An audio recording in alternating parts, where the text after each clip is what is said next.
Yo, what's up mga master? So karon mag-meeting day ko sa akong mga alien no kay murag daghan yung mga reklamo so tara. So magandam na day ko sa akong mga sandata no.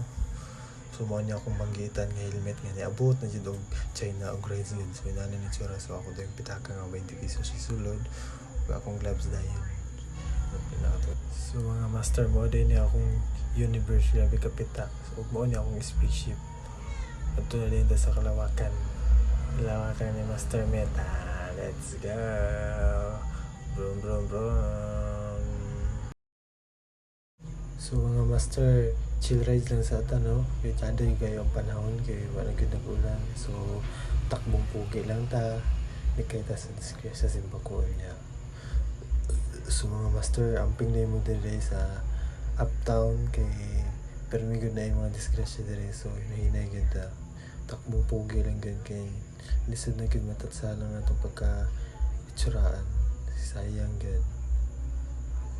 So mga master, naanagid ta no? Naanagid ta sa itong atuanan, sa meetinganan, sa mga alien. So nara sila sa taplin no, nagpahipi raw. Puraw. Mga naong sa kamaro. So sobraan ta. So mag-u-turn ta, balik-balik sa agi. Kay lapas ta. So gani kitsada kayo ang panahon yun, timing kayo. So karon din ang adlaw master kay Sunday kayo no. Salamat sa mga rider nga nitungagid sa meeting.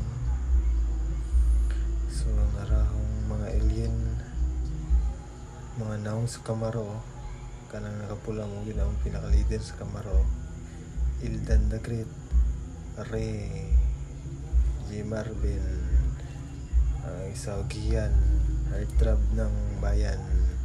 So muna akong mga alien, mga master. So sugod na gyud ang meeting no. Mo din yung mga nang sa mga new riders, mga alien, mga Kamaro. So ako din ako murag correct kisi-kisi ang kursunis ba. So mo na ang mga naong dahil sa mga new riders sa Fitch Uptown.